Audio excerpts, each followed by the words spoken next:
everyone, this is Sue Reynolds with the American Student Achievement Institute. Welcome to our video for Council Meeting 6 Activity Selection. This video is intended for steering team members, specifically the documentation steering team member of all Redesigning School Counseling Schools and Guiding All Kids Schools. So the focus of this webinar or this video is to walk through the process page for the sections that are associated again with Council Meeting 6 on activity selection. So when you log in, you come to a page that looks like this. This is the welcome page. And to get to the process page, which is where the part that we're walking through, we want to come over here to the left and click on process. And that will bring us up to the process page. I'm going to scroll down to section 9, and that is the first of 3 sections that we will be working with this month. We divided this into 3 sections to just kind of make clear what the different activities were. So in section 9, this is an activity that the steering team will do, where the steering team is entering its current activities and then analyzing them. And then on section 10, this is the activity plan that the council will come up with as a result of your council meeting. And then after the council meeting, the final thing to do is to do activity plan checks, where we're submitting crosswalks and just making sure that your activities are doing what you want them to do. So, okay, I'm going to go back to section 9. And let's just start with step 3, which is enter current delivery methods. Very simple here. You're just going to click enter. And then you're going to just put a little check mark in any delivery method that you're using this year and any that you plan to use next year. So all of our schools are using a counselor delivery method, so we anticipate that you'll have this counselor row checked for both years. Some of you already have community organizations that are implementing part of your guidance curriculum. If so, you'll want to check that for 17-18. And if you plan to do this next year, like the GAK schools all plan to develop that delivery method next year, we also want to check that for 18-19.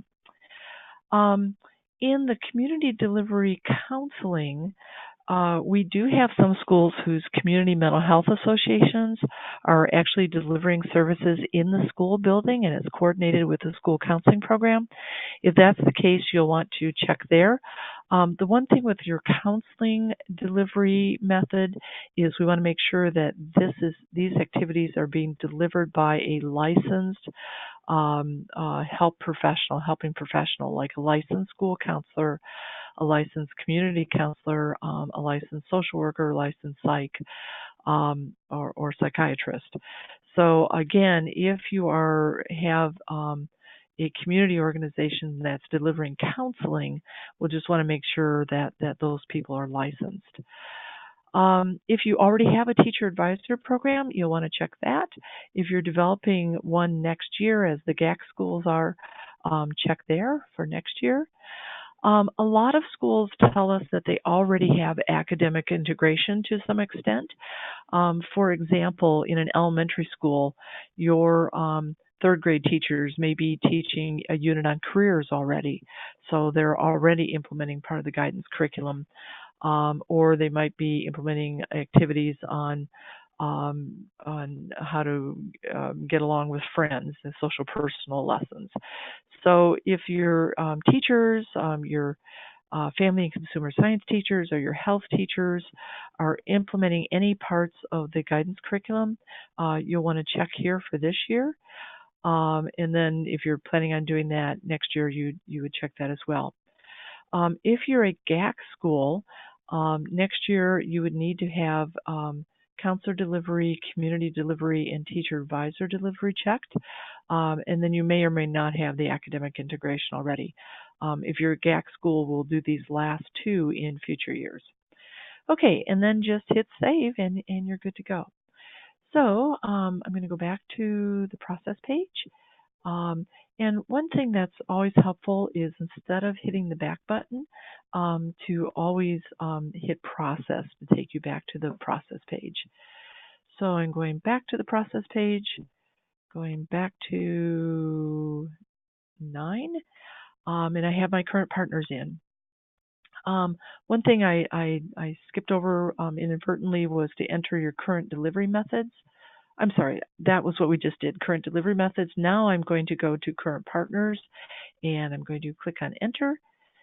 And here, if you do have community organizations that are helping to deliver your guidance curriculum or your counseling services, you're just going to click add a school counseling partner, enter information in about that partner, and then that will capture and save, and that will capture the partner into your list. Okay, so that's that. Back to the process page. Back to section 9. And our next step is to enter our current school counseling activities. Now, one thing you see right away is that the submission on this is a little bit different this time. There is no submit button. That's going to appear in a different place. We're actually going to submit each activity individually. And you'll see here that this demo school has submitted 5 activities so far. One of them meets criteria, 1 needs revision, and 3 are submitted and waiting for revision. So I'm going to click on the Enter tab, the Enter icon, and you can see here that first of all, the definitions of the different types of activities is up here for your review. And in the first part, there are 2 steps. I can enter a current or planned program activity, or I can enter a parked activity. So in your activity exploration, you may find activities that you're not currently doing and you don't think you're going to have time to do next year, but maybe, and you just want to park the activity so that you can consider it in the future. So either way, you can enter a current activity or a parked activity. And as you enter activities, you'll notice that the activity title will appear down here in your planned activities, and the delivery method appears as well, and then the status. So again, I see that I have the status for each of the activities. When you're ready to submit an activity, there's 2 places you can submit it. You can actually submit at the bottom of the activity entry page, or you can submit from here. So if there's something that needs revision, or if you're submitting something for the first time, you can submit it in either place. Okay, so I'm going to add a planned activity or a current activity. And in this section, we're entering our current activities. So I'm going to put a current activity in. I'm hitting enter. And here's the activity entry. So first of all, I'm going to check to make sure this is an active activity. I can later decide, no, I don't want this to be active. I'm going to park it. Or had this been a parked activity, I could take it out of the parking lot by just clicking the active button. But this one is active. I'm going to put in an activity title, and I want that title to be very, very descriptive. Keep in mind that on some reports, the only thing your counsel is going to see is the activity title. So we want the activity title to really explain what you're going to do. So it might be something like, let's just say for your course plan, or no, let's say a student success plan that you're going to do in elementary schools. But that's going to be part of your teacher advisor program. So we'd want to say student success plan, maybe dash TAP. Or it's going to be a student success plan, but that's something you're going to do with your 5th graders. So we can make the title a little bit more descriptive by saying student success plan in 5th grade. So we want the title to be short, like maybe 5 to 7 words, but also as descriptive as possible. Okay, So down in the description here, we want to give a few more details. We want to say, what is the activity that the students are going to do, maybe who's going to implement it. I think it helps here to put a little bit about the logistics. So this is going to happen in health class during first semester, or this is going to happen in when teachers go to visit fifth grade classrooms, or just a little bit of the logistics. I think helps your will help your council to understand exactly how this is going to work. And then the activity type, you're going to select a guidance activity, and this time we've divided guidance into the 3 different scopes of practice. If there's an activity that covers more than one of these things, so maybe it's an activity that does academic and career, just pick the one that is predominant. So, and when you pick these activities, it will customize the rest of this form. So if I click academic, I'm going to be asked for things that I'm not going to be asked for if I'm saying that this is an advocacy activity. So let's just say I've picked guidance academic, and the next question is asking me for an activity purpose. It may be that you are just doing this activity because somebody outside your school said you have to. If that's the case, you're going to click to meet an external requirement. We give you a couple of options that, maybe you're just doing this because of Gold Star, or it's a district requirement, so just check off the one that applies. But in most cases, you'll be doing the activity because it aligns with one of your school's priority goals. And so in that case, you'll just click here that this is a priority goal, and the priority goals all pop up, and just check the ones that this activity is designed to address. Now, some activities, like maybe individual brief counseling, is not designed to address a specific activity. If that's the case, then we want to check up here, this activity is not designed to address any specific priority goal. And for example, it's a counseling activity. This activity is likely to impact all priority goals. So what we're doing by checking this button is we're saying, this activity wasn't really addressed to help kids turn in all their homework in time. That was not the purpose. It's more of a general nature, like a lot of the counseling activities are. So if that's the case, and the activity was, the activity may touch on all of these things, like a counseling activity would touch on all of your priority goals, but the purpose of the activity was really not to nail the priority goals. So in that case, you would just click this top one. Okay, and then we're going to just, if it is designed to address priority goals, we're going to click the ones that align with the activity. Okay, then on the instructional level, if this is a guidance activity, you're asked to tell, are we introducing the concept? Are we reinforcing that concept? Or are we asking students to use what we've taught them to solve a problem, to create a future plan, to put into use somehow? So it's possible to check more than one of these. Maybe we're going to introduce a concept and immediately ask students to use it. Maybe we're going to introduce in one activity, and then in another activity we're going to ask them to use. So we just want to know what the level of instruction is, and this question will only appear for the guidance activities. Then in this section, if it's a guidance activity, we're also going to ask you what knowledge is this activity designed to teach. These knowledge statements you put into the computer previously, and in this section we're only pulling up the knowledge statements that align with the priority goals that you put in previously. Okay, on the student opportunities crosswalk, in this crosswalk, these are all the student opportunities that you thought about in the opportunity self-study.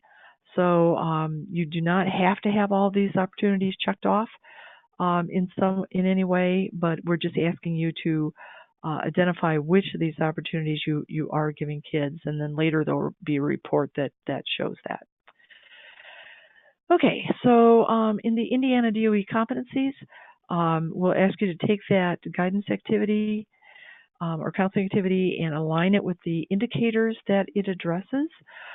Or again, if this is a more generic activity that's not designed to address any specific indicator, like maybe it's group counseling where you're not actually teaching guidance lessons as part of it. It's not group guidance, but it's truly group counseling.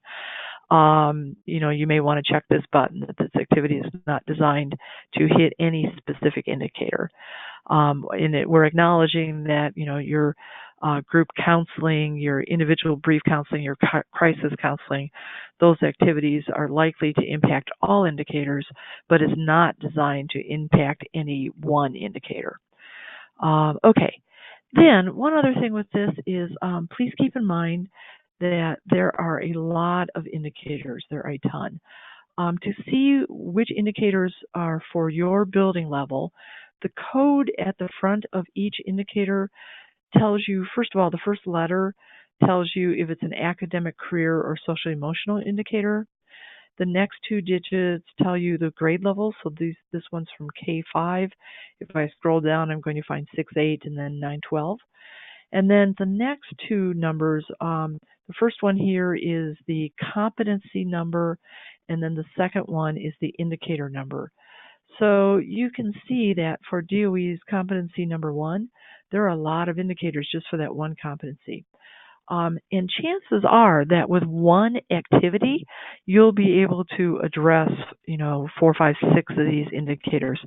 So the indicators are very small in nature, and with one activity, you should be or may be able to check off several indicators. Also keep in mind that while the activities that you're doing to address your priority goals are probably going to be kind of major activities, the activities to address these indicators may be major activities, but they may also be minor activities. So we just need to make sure that in your plan you have activities planned, major or minor, that are going to address all of the DOE indicators if you are seeking the Gold Star Award.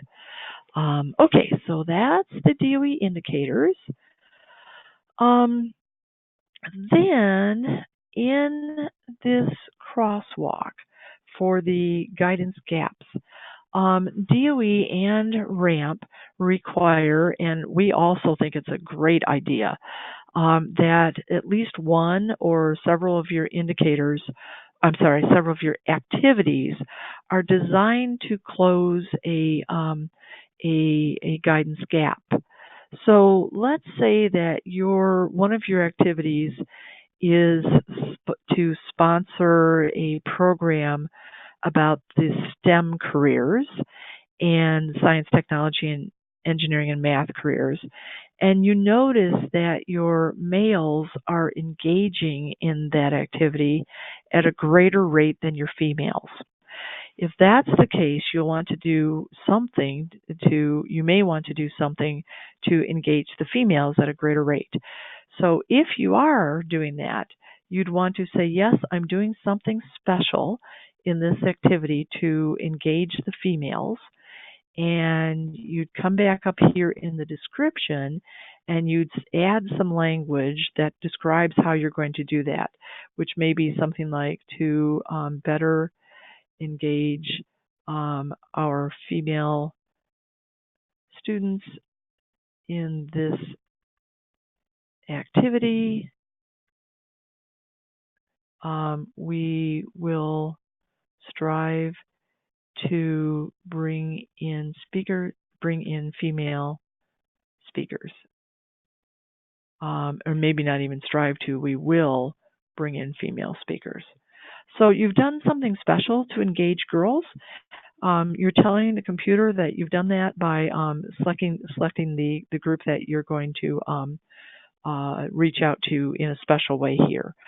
In most of our schools, in some of them, like we have in our high schools, we have high schools that find that their white students engage in AP or dual credit courses at a different rate than their students of color.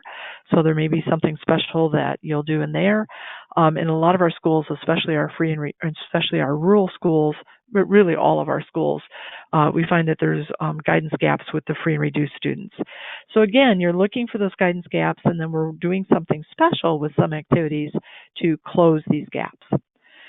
Okay, on the grade level, we're just checking the grade levels that the program is going to address. On the percent participating, this can be an estimate. If you know exactly, that's great, but it can be an estimate. And then the year of implementation, we can check that the year and the month off for this year, and possibly, if you know it now, next year. And if you know that this is something you anticipate doing forever, you can check like all the years.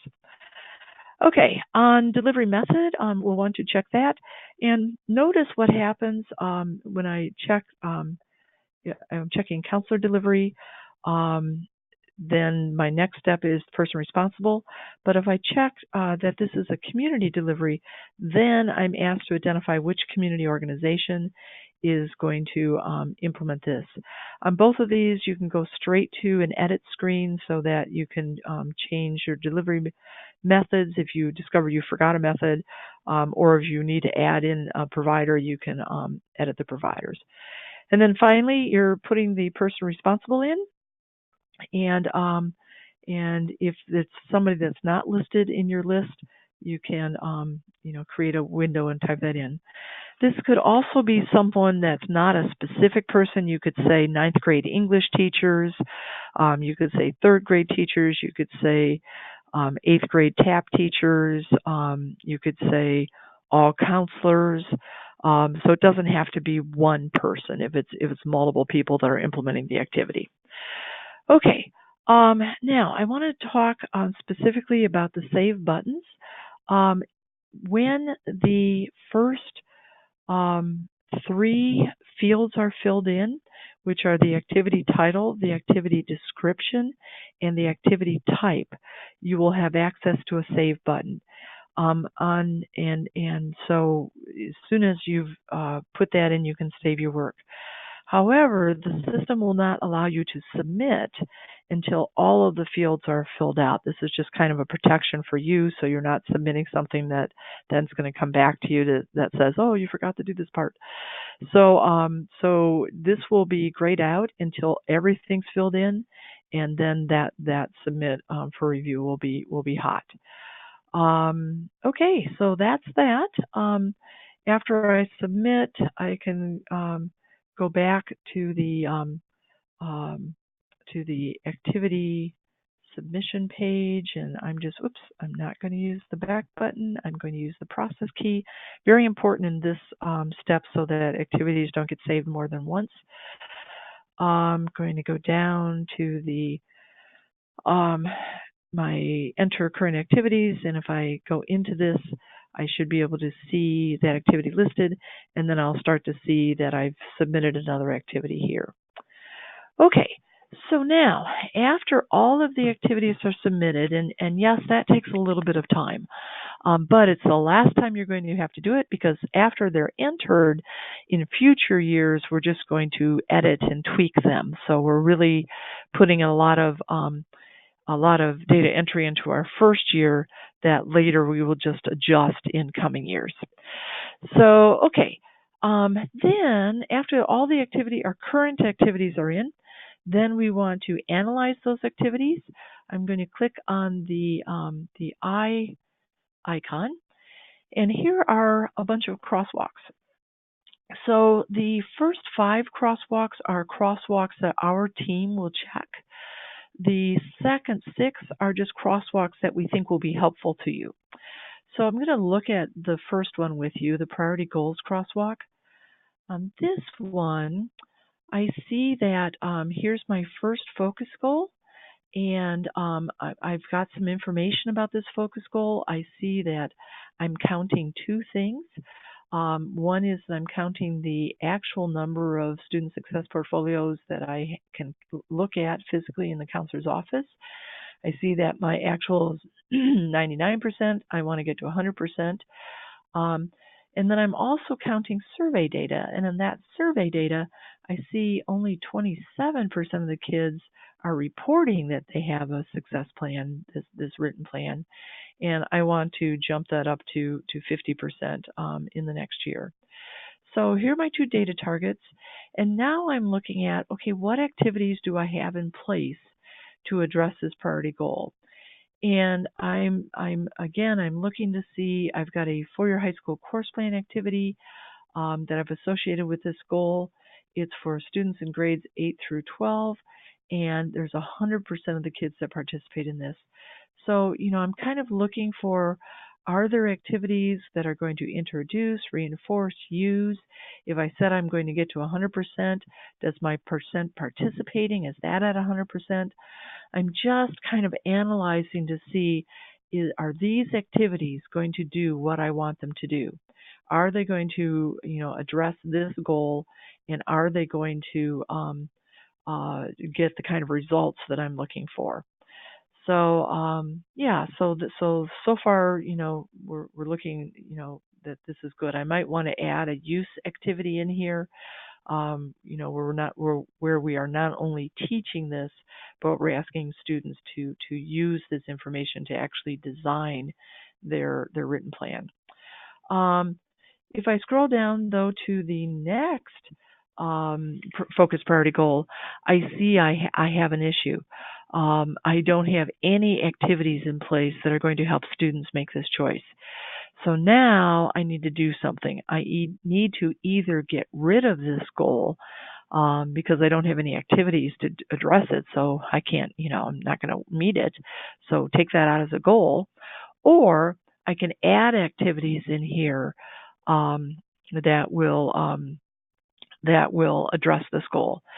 So this report is helping you to analyze the strength of your activities with regard to their impact on your priority goals, both your focus goals, or if I scroll down, I'll get a section where there's priority goals. So, okay. So, back to the crosswalks. I also have reports that are going to show the strength of my activities with regard to helping students master each of my knowledge statements, helping to address each of the guidance indicators for the DOE competencies, helping to address guidance gap, and then on the final report, this report is going to list each of your activities, and it's going to show why you're doing the activity. So here's my first activity. It's associated with this goal. Here's my second activity. It's associated with a goal. If there's an activity that's not associated with any goal, you'll get a red flag. And then the question is, why are we doing that activity? So we need to either add a goal that we skipped or take out the activity. Okay, these secondary crosswalks, our team will not be checking, but this takes your activities and it sorts them by activity type. It sorts them by student opportunities. It sorts them by delivery methods. So if I just open up this report, I can see that I've got one activity I've got several activities that are associated with my career delivery and my counselor delivery, and right now I don't have any activities in for my other delivery methods. So I'm sorry, I have one for academic integration. But right now the bulk of my program is being delivered by the counselors. So yeah, it's just really kind of interesting to kind of look at these reports. In terms of grade level, this is going to sort your activities by grade levels, sort your activities by partners, and then finally this sorts the activities by months and will help you kind of have an annual calendar month by month what's going to happen. So, okay, I'm going to go back to the process tab and scroll back down to number 9. I've entered my activities. I've analyzed the activities. Now, we have a couple of other things for you. The next step is, let's say you discover a place where you need to implement more activities or different activities or whatever. This gives you a place, several databases where you can explore activities. So again, I'm going to click on the eye, and there are several different things you can search. I can search school counseling lesson plans. So I can say, let's say that I realize I want to put in an activity. I've got a goal that kids are going to be able to identify their career interests, but I don't have any activity in there.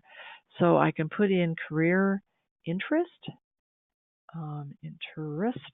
and I'm just going to do a search for that, and let's see what comes up.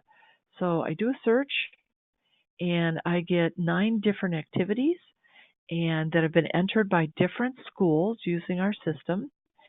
And on this first activity, I scroll down and I can see that there has been one school that actually imported this activity. I'm sorry, let me back up.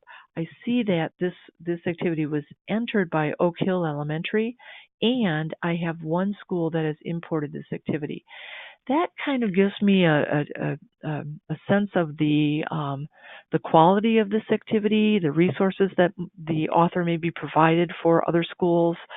So I see I have one. I'm going to just kind of scroll down and see. And this author did provide resources for you, so that's kind of cool. If I scroll down, I see here's another one that Julie Brenninger at Zionsville West Middle School has entered, and there's 7 schools that imported that one. So you can kind of get a sense of the of the activity by looking at what resources have been provided for you they've shared with you, how many other schools have imported the activity. And if you find out, oh gosh, I really like this activity, I'm just going to replicate it. What you can do is just click down here, import this into my school's lesson plans. This will automatically drop this into your school's lesson plans. You'll need to put it in as an activity, but it will drop it into your lesson plans. When it does that, it gives credit to the original author, so that citation will be there in your plan. Okay, so that is one of the search options. Another option is going to go back to the to step 9 again and go to the explore activities. Another search option is to explore site visit databases. So anytime that one of our schools has actually visited another school, we ask them to put in a site visit report. So you can go in and review those. And again, they're searchable. You can also search by Community Guidance Activity Database. I love this database for your community members. They can go in, for example, and say, I'm a public library. I want to see what other public libraries are doing. So they can just go in and do a search that way just for libraries, and I can see that there's 104 activities that have been listed. So I can go back to search options, and let's say I want to see if any libraries are doing anything around FAFSA. I can put that in as a search word, and I get that there are, let me go back. I can go back to implementing organization type, public library, FAFSA public library. I search, and I get that there are 9 activities that libraries across the state are doing around FAFSA. So again, this might be of interest right now to the community members on your council, but if you're working to expand your community delivery, this is a great tool. So, okay. One other thing I want to, let's see, I'm going to go back to the search. I'm going to go back. I just noticed we don't have a process page button on there. We'll work on that. I am going to use the back button. And I'm going back to, oops, oh, that's because the tab's still open up here. Oops. So I didn't need the return because I didn't need the process page link because it's hot up here. Okay, so one other thing that I just to draw to your attention that I think is also interesting information is when schools have reviewed their goals, we've also asked them to put in advice for other schools. So if I'm searching, for example, let's say I'm looking for that future plan, I'm just going to search for the word plan, and I see that here is one about that written plan for future goals. I can go in here and see what advice do schools have for me. And in this, here's advice from teams that have met their goal. So here's a bunch of advice if you have that goal, and here's advice for teams that have not met that goal. So as you're planning activities, this might help a little bit as you search through information. So, okay. Then I'm going to go back to the process page, and I am almost finished with this section 9. So if you want to explore site visits, if you want to enter a site visit summary, you can do that here. If you are finding activities that you want to park to talk about later with your council, you can enter that there. And then also make sure that you're reviewing the rubric item. Okay, so that is prior to your meeting, the analysis that your steering team is doing. It took a while to explain all of that, but again, you're not going to be using all the tools all at once. Then on the activity plan, this is the one thing I want to mention here is that there is an email that you can send your council before the meeting. I've already uploaded that email just to save time. Here's what it looks like. And basically you're telling the council, here's our focus goals. We're only addressing focus goals in your council meeting. Here's our focus goals. Here's our the main root causes for this focus goal. And here are 2 links where before our meeting, you can begin to search for different activities to address our focus goals. Okay. So the only other thing is oops, let me go back up. The only other thing in this section, I think everything is pretty self-explanatory. We ask you to pass out some reports to your council members. There's the reports. We ask you to make a couple of posters or several posters. Here's the links to the posters. And then this will take you to the facilitator materials and the manual to help you facilitate that meeting. Okay, so that's the council meeting section. And then after your council meeting, here is where you're submitting each of your crosswalks. So you're opening up this crosswalk and you're seeing, is everything fine? And you scroll through it and you think, oops, things are not fine. I don't have any activity here. Need to go back and fix that.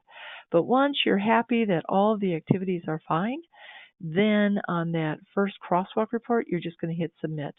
Then you'll check the next crosswalk report, hit submit. So this is really not going to take much time as long as the work that you've done up to this point is good and all the crosswalks are fine. It's just a matter of submit, submit, submit. Yeah, so that's that. Okay, so that is the walkthrough for section for Council Meeting 6. And again, we've divided this into 3 sections. The first one, activity section 9 and section 11, are activities that your steering team will do prior to your council meeting and after your council meeting. And then the materials, the resources you need for your council meeting are in section 10. So I think that's it. As always, please feel free to call our team and to ask questions or to make comments. We're always eager to hear from you. And yeah, so remember, don't hesitate. Call. Okay, thanks so much, and good luck with your next council meeting.